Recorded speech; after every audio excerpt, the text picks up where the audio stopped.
What's up, everybody, and welcome back to the Cooperative Viewers Couch, the Mighty Mandos podcast. Today we are talking about Chapter 15. That's right, we're talking The Believer. Which, I mean, let's be honest, they've had some banger titles this one. We had, The Tragedy, we had The Believer, we had The Jedi, just so many good, titles. I think last season was pretty good too, but man, this season, it's going for it. I think these ones are actually getting a lot more metaphorical in some ways too. Especially this one, I had to really think about it. But we'll talk about it more. But yeah, it was good. Titles. Yeah. If you didn't know, on the Mighty Mandos podcast, each and every week we talk about the latest episode of Disney Plus's The Mandalorian. This week we went through, like I said, Chapter 15. That's Season 2, Episode 7, if you're going by that way. Yeah.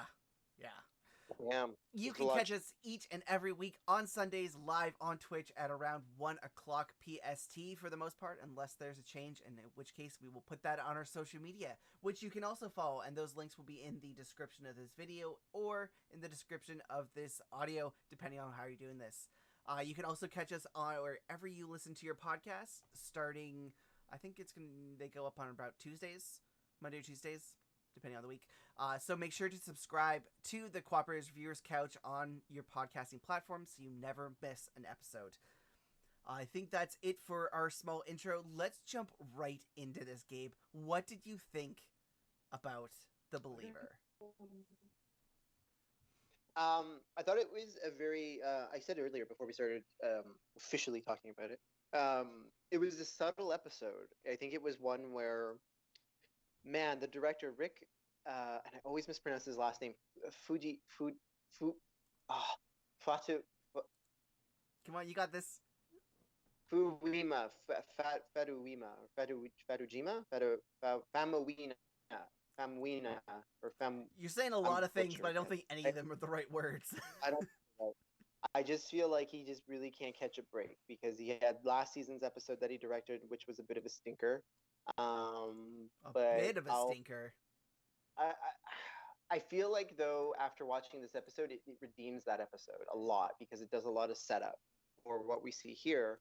But I also think we could also make that argument, too, that maybe without the episode and we just are introduced to Bill Burr's character now. But I think there's a little bit of payoff to know the history before. So I'm like, I could live with it. I could live without it. But overall, it was a good episode, a subtle episode.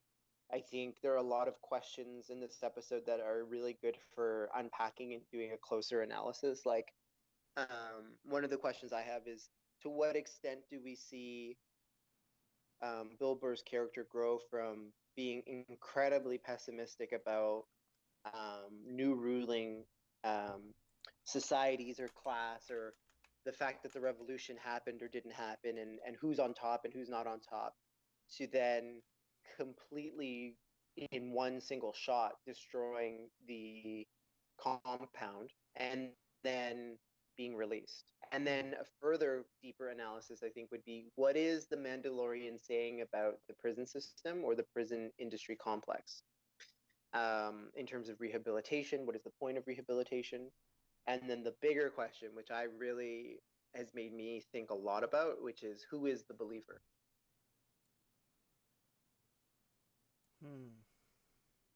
Is it the Mandalorian who now believes that he can't live without the kid? Is it Cara Dune who is switched her belief in the rebellion to, it's the rebellion, but you have to kind of make it on your own terms? Is it Bill Burr's character who believes that actually there is something to believe in now? Oh, you're breaking up just a bit, so just give it a second and then maybe repeat. Watching the Mandalorian. Oh no! Oh, just give it a second. Give it a good 30 seconds, and we will jump back into it. Sorry, everyone. We're just having a little internet troubles.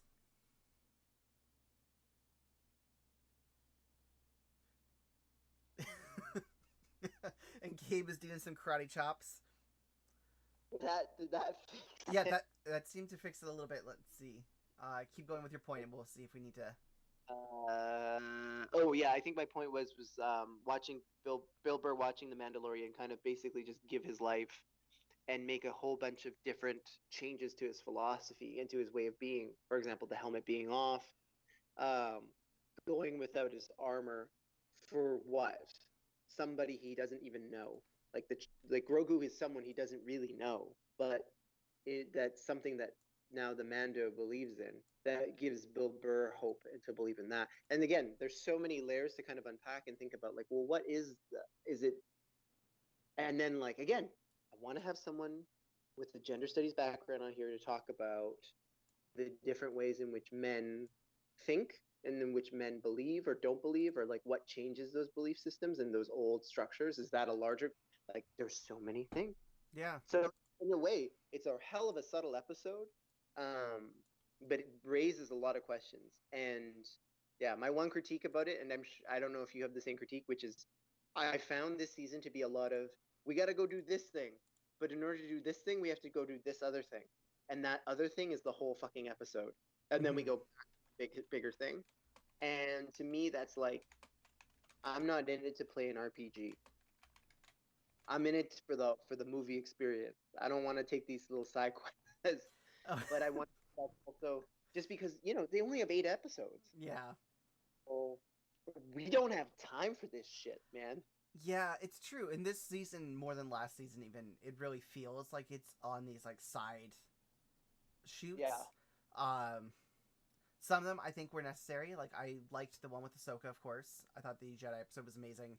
I thought that, it.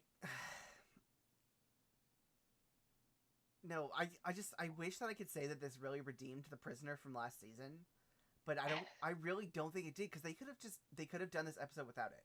They could have just had him be an ex Imperial and maybe introduce him earlier on, like in a wanted poster or something, right? Um, yeah, right. I think you're totally right about that, Ben. And I think I'm just being super stubborn to just like be like, but maybe it redeems it. I think you're right. I think you're totally right about it. And I also think that at the same time, my critique about it, I still stand by the fact that this season's the best one so far. Like it's really gone through the motion of like super fast. mm-hmm. Like I on a ride. I mean I think that's kind of what you've been saying too. Is that they haven't let off the gas pedal.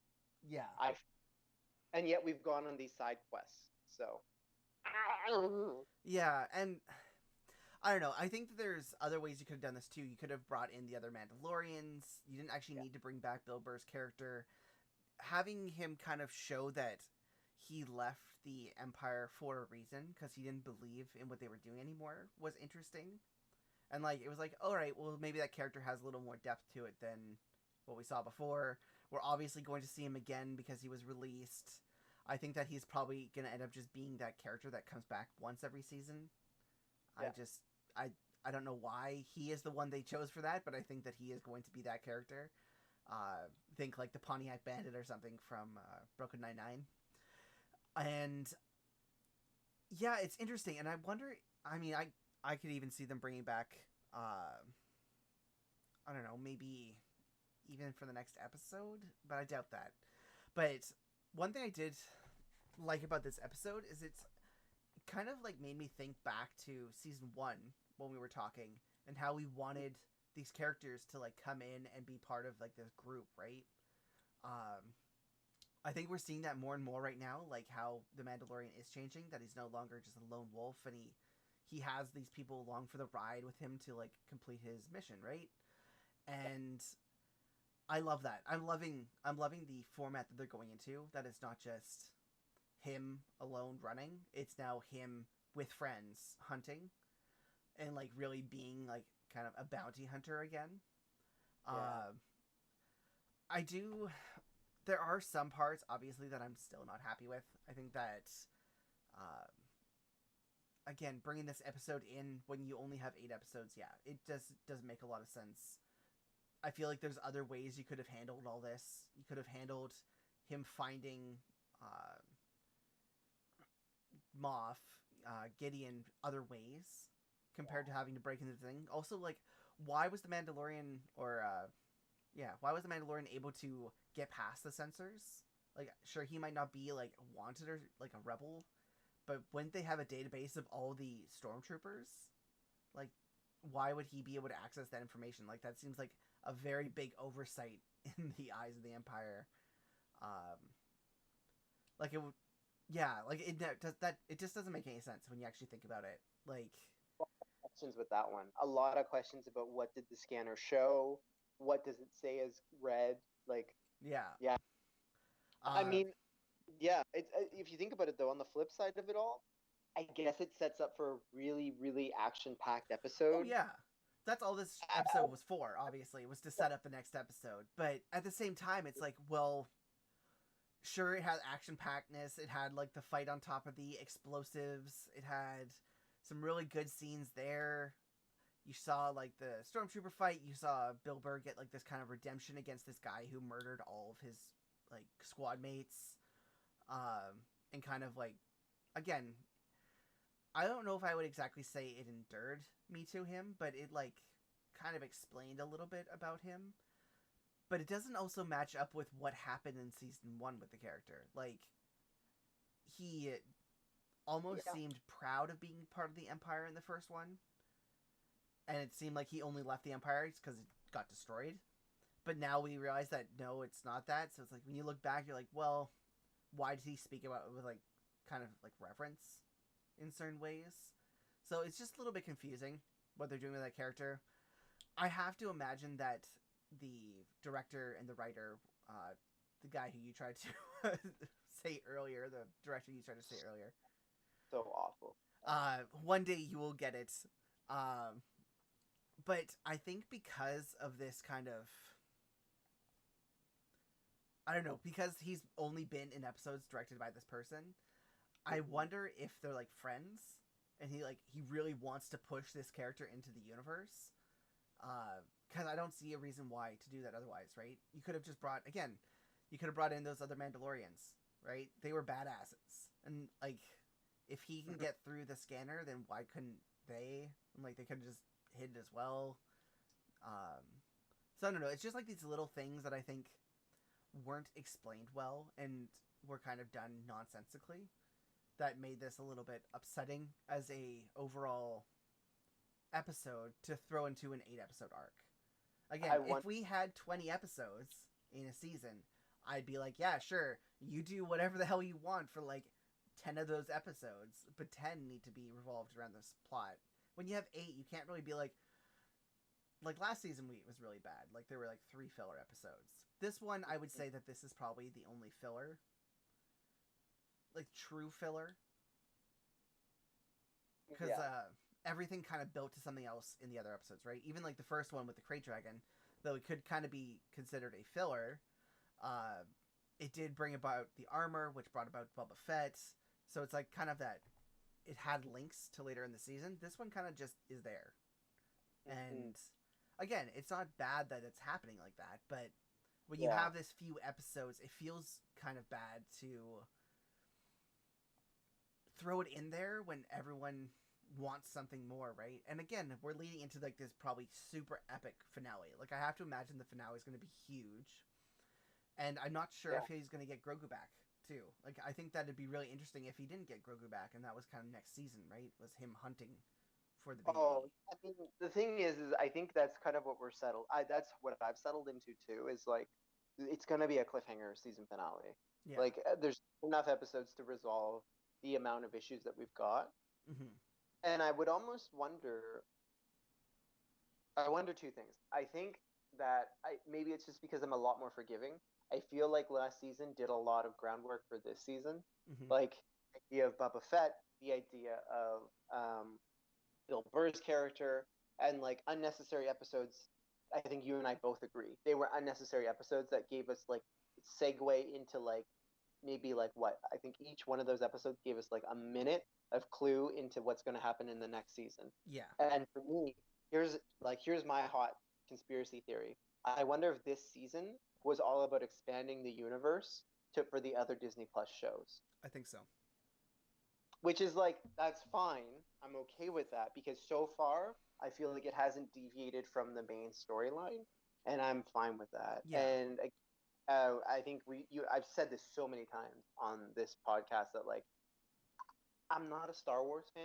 I love the general Mm-hmm. canon of it, but I think if I was someone who was like a huge fan, I'd be like, this season was so good for all these reasons, and I could see how that is exciting for everybody. Yeah, Um, and yeah, again, it's setting so much up, right? Like they announced all the shows that were coming in the next, I think, 2 years, and one, it's a huge list, and maybe we'll talk about it at the very end of the episode. I don't want to get into it in the middle of it, but I think for sure, I think that it was setting up for all these extra properties that are being settled around the Mandalorian's universe, like Ahsoka's, right? And even when that happened, I instant was like, I hope Ahsoka gets a show because that would be amazing. Well, now she has a show, so yeah, I get that, and I get that a lot of people would be super stoked. I'm as much as I'm happy that they're like setting up these other things because it's like exciting. It also kind of again, it didn't deviate too much, but it still does like make me think like, well, if you had more episodes, sure, but mhm. why spend an episode spinning off onto another season of something when it already had like a setup to spin off? It's Law and Order, baby. It's Yeah. like the Law and Order franchise. Every other episode, you're gonna get a spin-off, and you're gonna get crossovers in a Oh, crossover event of the season that no one's seen before. We're gonna go from Ahsoka to Bad Batch to oh. Mandalorian to Obi-Wan. Well, I don't think we're gonna hit Bad Batch because that's like before all of this. But yeah, I don't know. actually, one interesting thing about the things that I'll go into like for 5 seconds here. Most of those series are not in conjunction with the Mandalorian. I think only one or two will actually line up with it, and it would probably be Rangers of the New Republic and Ahsoka. Everything else would be like way before. But yeah, we'll talk about that at the end of the episode. I do have some exciting thoughts on some of that stuff. Okay. But yeah, let's quickly like jump through the plot because it's a pretty short Oh yeah, one. Uh, it's a short. and then we can kind of get into some more like in-depth stuff here because there are a couple things I do want to go into. So, are you gonna do some kind of song? Can you give us Ready. that plot song? All right, give us that plot song. Boom, boom, boom, boom, boom, boom, boom, boom, boom, boom, boom, boom, boom. Plot summary with Ben. Boom. Cara Dune remands the Mandalorian's old enemy Mayfield into her custody from a crappy looking TIE fighter destruction area junkyard thing. Mayfield directs them to a hidden base on Morak, which is a random ass place to know where there's a random ass hidden base, but you know, whatever. When they arrive, the Mandalorian elects to accompany Mayfield into the refinery by wearing a cool, awesome suit. That thing was so much cooler. Like the suits in this one really stepped it up. Between this and those sand troopers, like I'm guessing that's what they are because that's kind of how they were thing. But man, those looked so cool, like so awesome. They have to take the unrefined ridonium. I think it's good. Yeah. Without it exploding on the way. So they had to maintain a very slow speed, not hit bumps, and yeah. So as they're going, multiple of these convoys explode in front of them, and then they get attacked by pirates. This is very reminiscent of episode 6, like those skiffs and things, and like even the Rogue One. It reminded me a lot of that when they were trying to steal the hyperdrive crystal things. I'm not sure what they were called, but yeah, it was very reminiscent of those.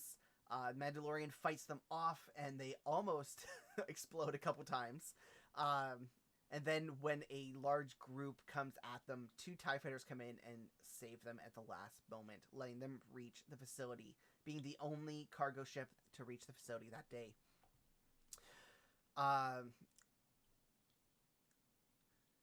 The Mandalorian and Mayfield are here to hit a terminal where in the officers' mess hall that will have the information that will lead them to Moff Gideon. But when they get there, Mayfield sees one of his former commanding officer, Valen Hess, which I didn't actually look up, but his name sounds very familiar, and fears being recognized. The Mandalorian goes in instead, taking off his helmet for the first time in front of anybody. This is a big deal because like there's a whole thing like where he's not allowed to remove his helmet that we learned in the first one. And I wonder if that will have some kind of consequence going forward, or if maybe he's starting to believe that you need to do certain things for your creed, like you need to go outside the creed. So maybe he'll like be more okay with that other group of Mandalorians, the Guardians. And I think for this part too, like, sorry to interrupt you, No, but go like, ahead. this was for me. If there's one thing I can say about the director's good work, I feel like this is where we actually see him working with Bill Burr and his acting in such a way that I was like, fuck, Bill Burr's a good actor. Yeah, and I was very surprised. Or is it the direction? So that's the thing, right? I think it's a nice balance between the two. Yeah, I think it has to be a balance. I think they each other out with that. Yeah, like I have to say that Bill Burr did a great job this episode. Like, because after the first season, I was like, this guy is not a good actor. Like, he was just kind of a loud actor in the first one, and he really just played himself. Like, he was Bill Burr playing Mayfield playing Bill Burr. But in this one, it actually felt like he was an actual character. Like, he felt like he was Mayfield. He wasn't just like a comedian up on stage doing this thing. So I was pretty happy with how like that kind of went through, and I would definitely say I would love to see this character again. Like I said, if he comes back once a season, I would actually be happy because me too. He brings in like this different range because the first one he was kind of like this mad but funny guy, right? Not the best humor, but he was trying to be like this funny guy. And this one, like you actually saw some emotion, some resolve, and really like looking forward towards it, like I need to be able to sleep at night, right? I think that was such a powerful line there, right? Because it kind of showed like he does have a conscience and he does have feelings, and he's not just like some guy who just leaves people to die, right? And you realize that kind of in the last one, in The Prisoner, it was his directive, like it was his mission, right? Or he was getting paid to do that to the Mandalorian, right? Just like the Mandalorian would probably do to someone else if he was getting paid to do it, right? So he wasn't like really a bad guy in the first one. I mean, he wasn't a great guy, but he was a bounty hunter basically, right? And he had to do whatever he had to do to finish the mission. So, but in this one, you really learn like he is a person, and he's lost people, and he left the Empire for a reason. And I think you even get that through like Cara Dune at the end, right? Letting him go. But I do want to talk on this this chase scene, I guess that you'd be calling it. Not the actual chase at first, but I want to talk a little bit when they went through the village. Like that very very deep conversation that they have, even though it's like one-sided. Bill Burr's character like brings up such a great point when it comes down to it. It's like New Republic, Empire, Mandalore, like it's all the same, right? You grow up a certain way, you're given certain values, you're given certain directives about what is good and what is right, and then you go to other planets and try and force that on people, right? Like that's such a colonial like vision of how everything is, but it's very much how like the world was and world is really, right? The ones who have power come in and they think they know best, so they enforce their whatever rule they have on other people, and then they leave, and these people are are worse for everything. Like they're worse for wear. And I really think that if the New Republic had this refinery, they'd probably do basically the exact same thing. Like, I had no doubt. Like, I mean, they were supposed to be better, but if this stuff is that valuable and that powerful, of course they would be trying to, like, get it, right? They would take over that mine if they had it, and then they would probably still be doing it. I think it kind of goes back to, for me, why I really love science fiction is that it does such a great job of it's like funny term called estrangement. And the estrangement is like, it makes this impossible world to believe in a reality because it actually mirrors our world. Exactly. The only difference is we have aliens, or instead of it being called Earth, it's called Blue. And can see those similarities, whether they're through metaphor or allegory or even like an analogy. But like, what I love about science fiction is you can take so many things from what's happening in our world and just manipulate it or estrange it in a Mhm. way that you are like, oh shit, that's like exactly what it is. And I think it's why we love Star Wars, Star Trek, why we love um, Black Mirror, why we Mhm. love so many things that are like so fantastical, but are also like a shy away from the real thing. Yeah, for sure. And you're absolutely right, Ben. His conversation was so spot on. Yeah. Like I and again that showed like how he actually thinks about things and like is growing this character out to hopefully, again, maybe come back once a season to do things, and maybe he'll grow outside now that he's like free, right? Maybe he'll grow something and then they'll have to like come to him for information or for like something good, or else maybe he joins like a rebellion or joins like a sect of like hunters or something. So I think there's a lot they could do with this character, and I'm very very excited to see what they do with this character. Because if they brought Yeah, him back for this and released him and did nothing with him after, I'd be very confused. yeah, and I think we can kind of go back to now this conversation. I think, which I don't know if it was the director's idea, I don't know if it was the writer's idea, which is the conversation about what is our what is our takeaway as an audience about the prison system in general. Mm-hmm. And let's start local and then go global. Or locally, we can talk about the prison system in the Star Wars universe. It looks pretty freaking awful. Oh yeah. Like you're just basically you're digging up the remains of your people that you've kind of fought alongside, and you're like clearing through the rubble, Yeah. basically. And if you don't agree with it, you get electrocuted. Yeah, that was rough with the Yeah, electrocution thing. I was like, ooh, this doesn't sound like a good kind of like I guess it's still a prison, but like that's a little bit in kind of on the Empire side rather than a New Republic kind of side. and what's interesting is it doesn't look like there's any room for rehabilitation. Yeah. Like it doesn't look like anyone can be free after they serve their time. They're like let go. And I think that's a very interesting thing because, again, I'm not saying who's right or who's wrong. I'm just saying this is just what I've observed from this Mm-hmm. episode. Is it looks like if you served with the empire, you're done. Yeah. You're set. Like you can we can use that for an analogy for something else.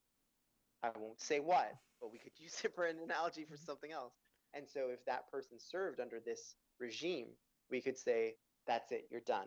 You're now for the rest of your life will serve your time, and there's no room for rehabilitation. There's no room for education or for someone to be like, you know what, I realized I was totally wrong, I was misinformed, Mm-hmm. and I think I can go back into society. Yeah. So And then this episode, right? yeah, going So off of that just a little bit before you continue your point. So there, if you go the extended universe, like I get totally what you're saying with based on what you've seen, yeah, because it's totally true based on what you've seen. Like if you were Imperial and you get caught, you are thrown into jail and you are done to this, right? yeah, Or you're like on a mobile prison barge or whatever else you want to do, right? Either yeah, way, you're kind of screwed. In the extended universe, it's not so much the case. Like a lot of Imperials who decide to leave are fine. yeah, Like they can, once the Empire was gone, they pieced out and they joined the rebellion or they joined the Republic, but it was really hard for them. So in the book Alphabet Squadron, it's all about that. It's about a Imperial deserter who becomes part of like the New Republic as part of Alphabet Squadron. Um, but no, for the most part, you're completely right. I think if you weren't a defector, you were kind of screwed afterwards. And yeah. yes, just like in real world, that yeah, not gonna say the So place, but if you were once no, this thing, you were always gonna be seen as this thing. yeah, and so then this episode happens, and Bill Burr's character, we see growth. Like that is one thing I will say about this episode that I really loved was just watching this character evolve, and the acting is so top notch. I think, and Bill Burr should be so proud of himself for this episode. I might even tweet him and say, "Good job, man. That was really good." Because he then changes, I would say, rehabilitated, Mm-hmm. and they let him go. Yeah, Um, And so I think I think our takeaway from that on a Star Wars level is like, if you can prove that you've changed in a way, you are deserving of a second chance to be rehabilitated back into society. Mm-hmm. So then on a global scale, what does that say about people who do small crimes, or because like they're stuck. That's kind of the point of, and not maybe so much in Canada. It's a very different system. And a lot of people, again, I'm not saying you're right or wrong if you think this way. I'm just saying there are a lot of people who are upset because they feel as though the sentencing in Canada isn't strict enough. It's not, um, people aren't punished, and their sense of like what justice is isn't happening. And I'm not saying they're right or wrong. I'm just saying that's just a thought Mm-hmm. process. And so, you know, the idea behind it is that you're meant to be released back to society. Like you serve your time, Yeah. you're rehabilitated, you're re-educated, then you go back. And I'm not saying everyone does that and everyone falls in that category, but it's interesting to see that. And then you compare it to like something like the United States, where it has a for-profit prison industry, Yeah. where the prisoners are in, you make money off of that if you own that prison. So people are essentially kind of like Bill Burr's character. They might have done something wrong and we don't agree with it and it's heinous what they've done, but there's no room for them to learn. There's no room for them to Yeah. grow, and they just stay in that system altogether, and they aren't given that rehabilitation. Um, and I think that's an interesting. This episode is so interesting in that way. I don't know if you see it like that, Yeah. or what your thoughts. I think definitely. I think that this one really showed that. I think it's less so the rehabilitation and more so the forgiveness side. Like Mm-hmm. that was a huge thing for Cara Dune to do, right? Because like she was from Alderaan, her planet got blown up, Yeah, and still she was able to like kind of almost forgive this person who was part of the Empire who destroyed her planet, killed everyone she ever knew, right? So I think it's yeah, very much a kind of a showing that she is able to grow as well. Because as much as like we might say that he rehabilitated, he always had that inside him, right? It seemed like he was very upset with the Empire. He got to face mm-hmm. this person who killed all of his people, and he was Yeah, able to do something about it, right? Just like she saw this group of like the Empire who did terrible things to her people and destroyed her planet and killed them all, and she was able to do something about it. So I think she might have even maybe seen a little bit of herself in him, getting that kind of mm-hmm. like redemption arc Yeah. from that as well.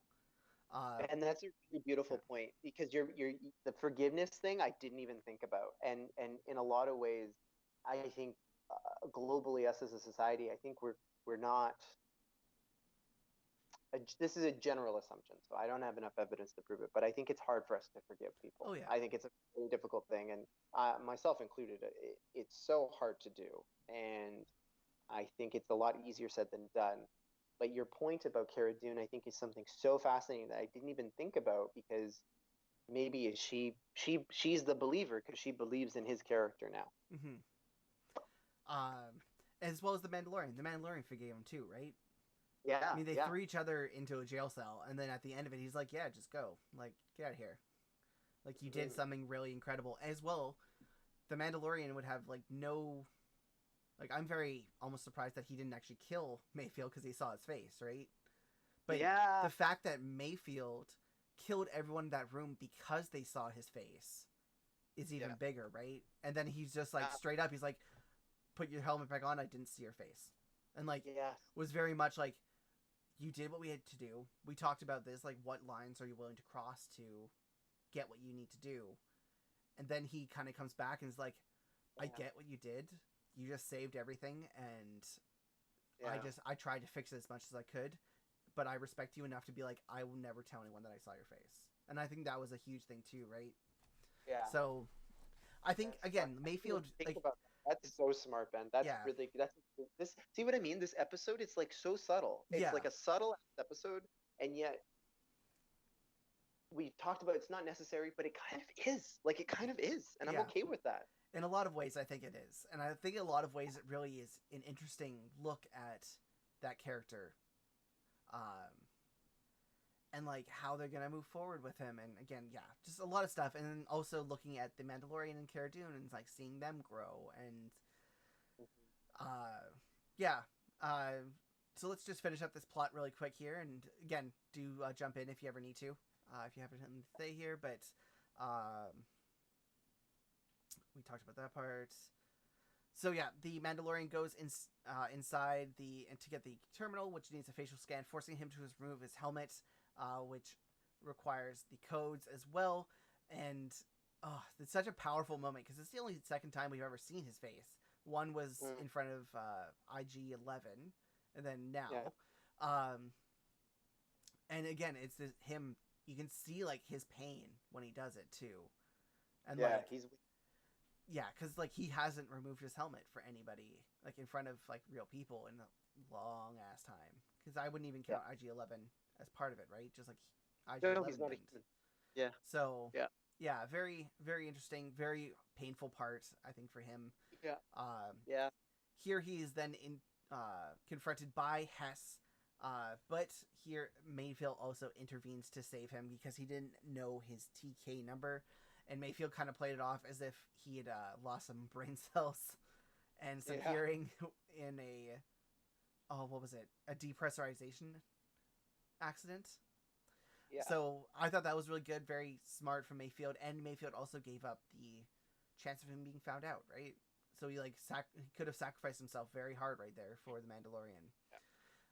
After what I would call nothing less than a tense drink with Hess,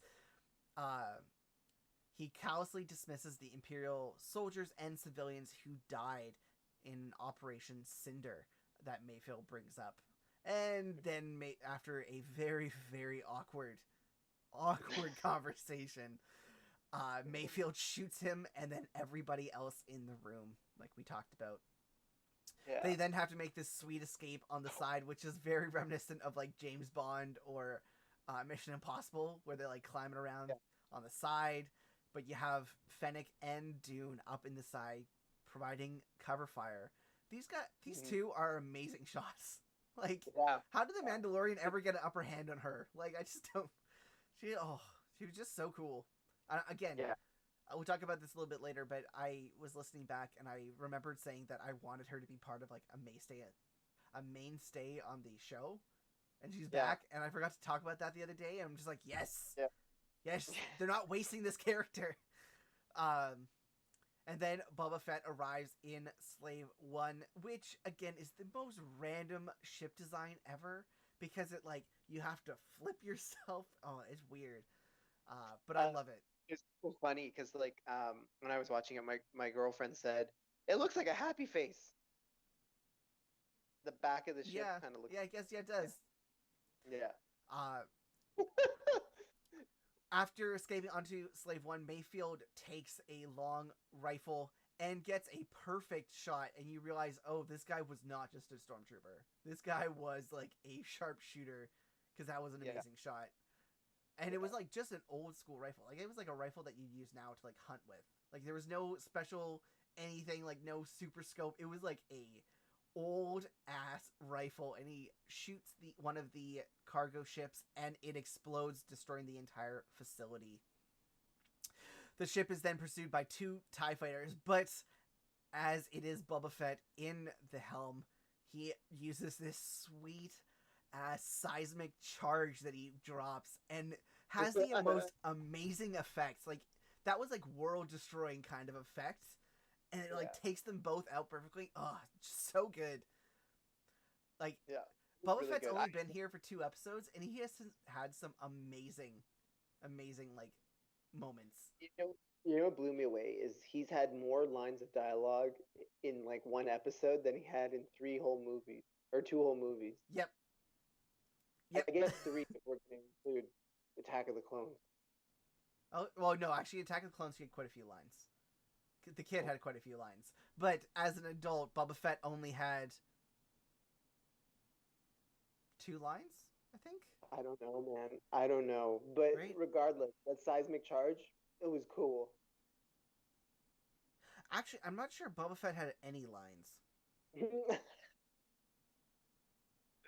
That's wild. That's a good question. You riff for a second. I want to check this. Okay, here's what I'm thinking. I'm thinking a couple things. My predictions, because I feel like that's kind of almost the end of the episode. Because I think the next part we're going to talk about is after the seismic charge. We talk about they land, and then they let Mayfield go, and then there's that dope taken moment that the Mandalorian has with Moff Gideon of like, I will find you and I will destroy you. Yeah. Oh yeah. All right. So yeah, we're about to get there. So they set him free, like we talked about, and then he sends the message to Moff Gideon, vowing to rescue Grogu because he means more to him than he could ever imagine. One, aw, like Baby Yoda means that much to him. That's so awesome. But also, like, oh my god, if I was Moff Gideon, I'd be like, oh shit, world is about to come down on me. Because like he was like, the Mandalorian was very like sinister and like very like he don't play. He don't play, and he is coming for Grogu. And Moff Gideon better be prepared. I know he's got a dark saber, but Mandalorian has like a bunch of Mandalorians with him. What a freaking Beskar spear, okay? Yeah. Oh my god, there's gonna be a sweet like sword fight with him using the spear and the other guy using the sword. Ah, oh, yes. So okay, I feel like we can do a prediction now. Can we do prediction? But first, Boba Fett had in Empire Strikes Back. He had 4 lines, and that was it. So in the movie series, he had 4 whole lines that were "As you wish," "What if he doesn't survive? He's worth a lot to me," "He's no good to me dead," "Put Captain Solo in the cargo hold." Those were the only lines that he had in the entire series, and he is this iconic of a character. I mean, it just goes to show you, just like, you know, people really, it's so, you don't know what people are gonna like. Mm-hmm. You know, you really have no idea. I think it's just because he looked awesome. Yeah. But in the Star Wars Holiday Special for the cartoon, he had 20 lines. Oh shit. Yeah. Most of them, again, were just like one-liners. And like small things. Did we talk about the holiday special or no? Well, this isn't the new one. So this is the old holiday, like cartoon holiday special. Yeah. Is that that's canon not, or no? So this isn't the one that you're probably thinking about. So there was the Star Wars holiday special, which was like with real people. Yes, that's the one I'm talking about. So that's not this one. This one's like an animated one that was first aired on CBS. And then was re-released in 2011. It's a 9-minute cartoon called The Faithful Wookiee. Oh. Yeah, very random. But the holiday special you're thinking about is the one about Life Day, which they did actually reference in The Mandalorian, which is pretty funny. But yeah, so that's about Life Day, and it is awful. Like, but is awful. I think so. Because all movies are canon. I don't think they removed those, but I'm not too sure. It could be either way. But there is a new holiday special for Star Wars, for Lego Star Wars holiday special. If anyone out there wants just like a quick 30-minute entertainment of kind of like funny weirdness, definitely go for it. It's pretty funny. I enjoyed it. Yeah, really good. It's all about Rey and going through time and stuff and trying to learn how to be a Jedi master. It's very, very cool. It's all set after the 9 movies. Sorry, I digress. Let's get back to this. So yeah, like he's going in on Grogu. Like he's going for him, and it's going to be insane. There's probably going to be a sweet spear fight. But yeah, let's do some predictions, Gabe. I think my prediction, I think you and I both agree on it. He's not getting him back. I don't think Grogu's going to get back. And I think it'll be a cliffhanger episode. I think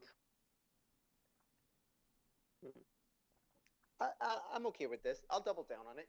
I feel like what will happen is, because of the seriousness of the series, we're going to have a character die. Mm-hmm. It's going to happen. And so I'm thinking it's going to be...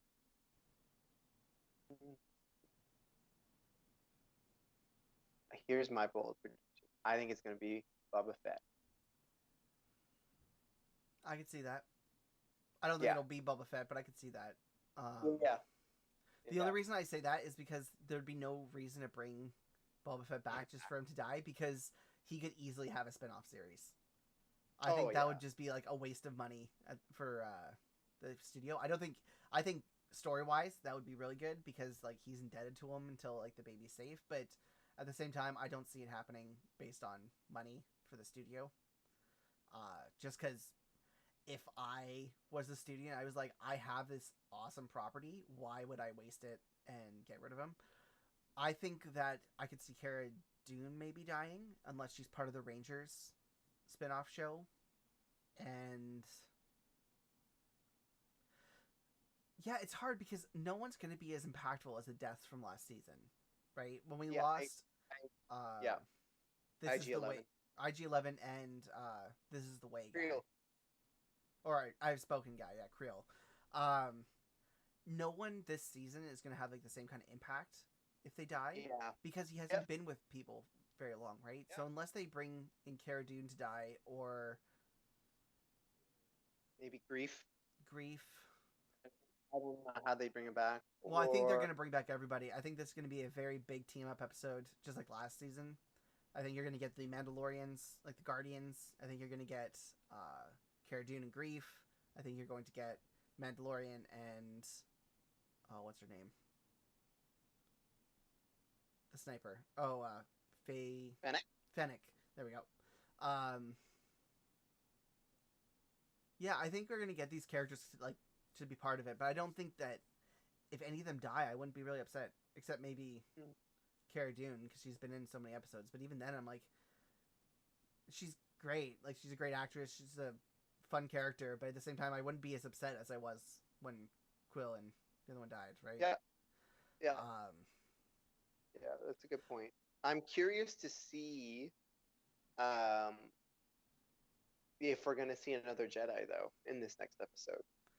There was that person, like the shadowy figure in the episode with the other Mandalorians. What was that episode called? The Heiress? Yeah. So in the Heiress... Yeah. I think that's what it's called. In the episode with the 3 other Mandalorians from the Guardians, there was a shadowy figure who most people thought was going to be the Jedi, but it wasn't. So maybe that's who they're going to find. Maybe that's going to be his new teacher. Yeah, maybe. Because maybe like she was following them anyways. So it's weird to have like that scene with that character and have them not show up the entire season too. Yeah. A lot of questions. A lot of questions. And yeah, it's so hard. I know that I think that there's going to be some kind of like lightsaber versus Mandalorian, or like the Beskar spear, or else why bring that into the series at all? Yeah. There's going to be a huge fight. They're going to fight on the Star Destroyer, I bet. I don't think they're going to do like a planet side fight. So it'll be like very reminiscent of like episode 4. Then again, they already kind of had that. I'm not sure what they'll do with that. But yeah, so I don't know. There's a lot that could go on with it. I really hope that it's super epic, because I want it to like end super strong, so I'm stoked about having to wait a year before we get 8 more episodes. Yeah. But yeah, I think that there's so much they can do with them. I hope there's so much they will do with it, but we'll see. I don't think that Moff Gideon's going to die. I think that he's somehow going to escape again. I'm not sure how much I would like him to escape again, because last time when he escaped was pretty lame. But at the same time, I think that he's going to just be that kind of overall guy who doesn't seem to die in a show. The T-1000, man. He just keeps coming back. Yeah. And also, we don't have another big bad. Like, we have so much to explain still, like the cloning, the why they need the baby in the first place, all that kind of stuff. Like, it's all... There's still so many mysteries that obviously are not going to be part of this season. I think that maybe the clone stuff might get explained next season. Yeah. But yeah, I just don't know. I think that there's so many question marks, and I don't know what they're going to try and wrap up this season. Yeah, I don't know either. Which is so exciting. I think I'm very excited for this episode. I think that again, I think they're going to do a good job because they've been doing a good job all season. I haven't really had a stinker of an episode this season, which is awesome. Yeah, I would agree with yeah. that. I would agree with that. It's a big challenge, man. Mhm. This episode is the biggest challenge I think the series has ever had to figure out, Oh yeah, like, how are they going to move on. definitely. Um, yeah. Also, can we just quickly talk about Boba Fett's armor and how awesome it looked in like that matte paint job? Polished. Like it was like so unlike the Mandalorian, like Mando or Boba Fett from the past, like it was like this really nice, clean matte green and like the matte orange and stuff, and it looked so good. I can't get over how good it looked. Because I was looking at it the first time, I was like, there's something different about that armor, and I was like, oh, it doesn't shine. Like that is a great look. Plus this like cape thing that he still has going on, and like that is a good look for Boba Fett. Like Mm. that is like some like I like old school. This is like he's his Mandalorian's like Obi-Wan Kenobi along for the ride and stuff. Like yeah. yeah, I'm pretty Some good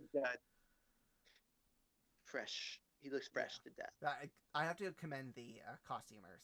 Like the costume and makeup people on this show like are just absolutely amazing. And I'm a little surprised they I don't think they won anything at the TV awards.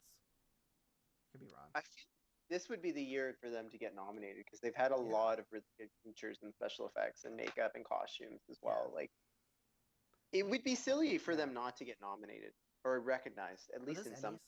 Are Emmys TV? Yeah, even Golden Globes. Oh, Golden Globe. I think that's what it is. Emmys as well. Emmys as well. They also like there's science fiction awards, isn't there? Like the yeah, but those no one cares about those. I care about. No, it's too bad for you. The things that really people care about Emmy, Globes, and Oscars, right? And then whatever they have for the musical theater or just theater in general. Mandalorian awards. Let's see. Emmy awards. Oh, never mind. It was nominated a lot last season. And it won a bunch too. It was nominated for 15 awards and it won 7. Including it won Outstanding Sound Mixing, which makes sense. It has great sound mixing. Outstanding Special Effects and Visual Effects. Stunt Coordination, Cinematography, Sound Editing. For some reason, it's counted as a comedy or drama. Okay, drama. I get that. Production design for narrative program. Actually, Taika Waititi was nominated for an award for voiceover performance for IG-11. I could see that. As well as outstanding guest star Moff Gideon, because let's be honest, Esposito is amazing.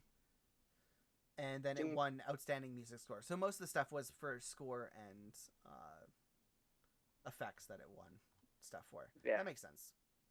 Yeah.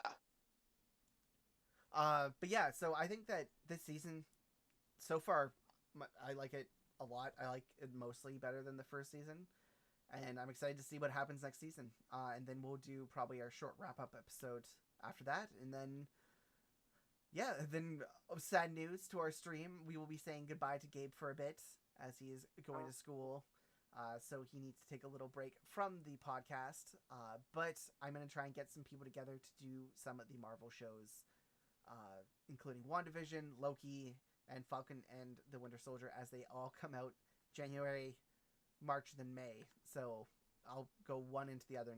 So lots to do there, and hopefully Gabe might be able to jump onto an episode or two as a guest. Yeah, well, end of March, I'm all yours again. So. All right, so you can do the May one, March and May. So you can do Falcon, Winter Soldier, and Loki. So you only miss out on WandaVision, which should be very good.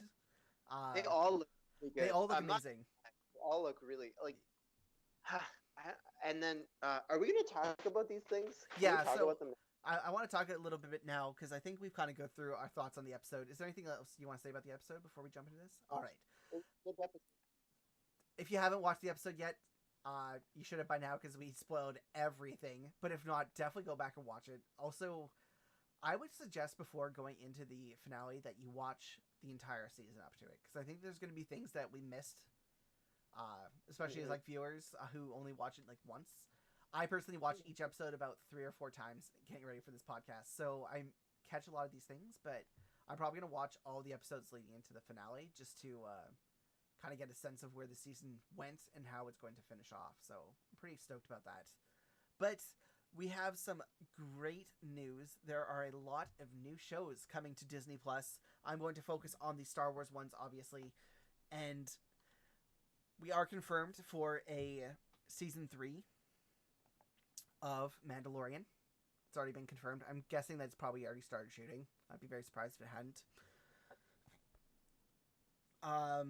We have Andor, which looks cool. It's focusing on the character from Rogue One. If you remember him, he's like the side character.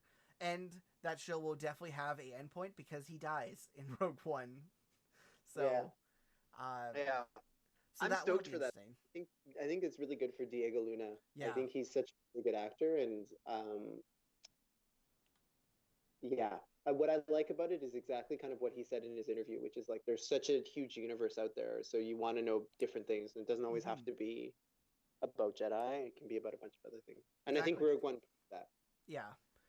Then we have ObiWan, which we've talked about before, but also has been announced that alongside Ian McGregor, who is going to be playing Obi-Wan, we also have Hayden Christensen coming in to reprise his role as Darth Vader. I'm not sure how excited I am about that. I don't think I've seen Hayden Christensen in anything in a long time. Mm-hmm. So I'm not sure. And he wasn't a great actor, or he didn't do a great job as Anakin. Yeah. But that could have been direction. Yeah, I'm okay with it. The thing I'm more excited to see is everyone's theories about Obi-Wan and how that's going to go down. Mm-hmm. And I think I saw one, I forget who it was, so I'm really sorry. I'm not giving any credit to them. And it's not my idea, so it's not my theory. But one of the things I liked is like when they were talking about how in A New Hope, Obi-Wan quickly recognized that it was the Death Star and he knew what it was. Mm-hmm. And the dialogue between Vader and Obi-Wan saying, the last time I saw you, you shouldn't have come back here. And so to me, it sounds as though maybe that's what's going to happen in Obi-Wan as well, as he goes on to the Death Star and he knows what the Death Star is, and that's how they interact again. So what I'm curious about... That's true, because he knew how to get to that, like, the shield very, very fast. He did. And so you could really play with that. There could be so much fun with that. But again, are we saying it's one episode or one season? Are we saying it's 2 seasons? Like, I think I think the series has a short lifespan. If you were to do it right. Yeah. Yeah, it'll be interesting. It'll be interesting to see what they do with it. And actually, yeah, that's something I didn't even think about until you just said that. So, you make it a movie? No, it's definitely a TV show. I know, but I'm saying, like, you could do either or. It would be fine to do. I'll be okay with it. Yeah. But yeah, I'm really excited about that. I think it'll be really great. I'm a huge fan of Ewan McGregor, and I don't know how I'm kind of like you, Ben. Yeah, I'm like, it could be good, it could be bad having Hayden Christensen come back, but it's kind of exciting. Yeah. Then the next thing on the docket is, of course, Ahsoka, who is going her own series. As we talked about earlier this season, I wanted to see Ahsoka in her own series, going after General Thrawn and after Ezra. And in that show, I'm sure we will also see the character Sabine, who is another Mandalorian, who is connected very heavily to Bo-Katan and to the Darksaber. So I could see that if Ahsoka comes out before season 3 of The Mandalorian, or in conjunction with season 3, that you'll see some crossover there. Oh, yeah. That's cool. Because they are set at the exact same time, obviously. The next is Rangers of the New Republic. This is the second spinoff of The Mandalorian with... Actually, I don't know how much has actually been said out there, but it's about the Sector Rangers, which I'm guessing will be those 2 guys that we've seen a couple times now, who saved him from the spiders. Oh, okay. I could see that being them, or else like a group like them, going into the Outer Rim and like trying to curtail everything, as well as taking on some of the Remnant. I would love for it to be those, like that, what's his name? The guy from Kim's Convenience. Oh, yeah. Yeah. I've forgotten his name. And seeing as though I've butchered people's names today, I'm not going to do it again. Yeah. He is a great actor, very funny. I think that it could be a great mix of comedy and action in that series, especially if they use like that kind of ranger. Like it doesn't have to be action, action, action. That could be such like a funny way to do it, and like bring in these like rangers who are good at what they do, obviously, but also have like this kind of good acting chops enough to be comedian. Kind of like throw that in there. So I think that would be a very interesting take on it, but I'm not sure that's what they would do. I think that is going to be mostly action. Then we have the Bad Batch, which is a spin-off of the Clone Wars based on the Bad Batch who were introduced in the final season of Clone Wars that was released last year. Really fun characters though. Like the concept of the Bad Batch is that they were clones, like all the rest of the clone troopers, but they were mutated in wrong ways. So like one's really, really strong. One is like has really good eyesight. Like they're like almost advanced. Like they're mutated things, like mutated clones. So they're really cool. No one really wants to work with them though, because they are kind of erratic. But they are amazing, like special ops. So I definitely am going to watch that show. I'm very excited about it. But because it is a cartoon, I think that a lot of people will probably shy away from it. And then we have Lando, which was announced, and it's being directed by the person who did Dear White People. Not sure if you ever saw that. I did. Yeah, it's a good show. I'm interested to see if they're going to bring Donald Glover back to be Lando, or if they're going to recast Lando altogether. I think it would be smart. I don't know if Donald Glover would do it though, but I think it would be really good continuity. Yeah. Unless they make him middle-aged, and then I guess you can change it up a bit, but... excuse me. Sorry, my allergies are still going out of control this week. To your help. Lando. I think that could be a really fun show. Again, this will definitely be like a comedy, like a mix of comedy and action.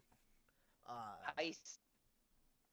Yeah, I'm not sure. It depends on what direction they go with Lando, because in the Legends stuff, he became like a very big, prominent business person, like legit business, at a certain point. So that could be really fun to like explore.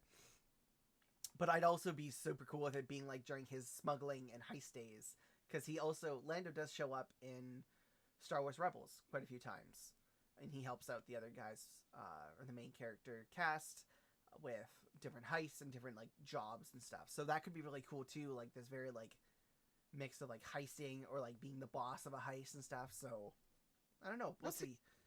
That's really cool.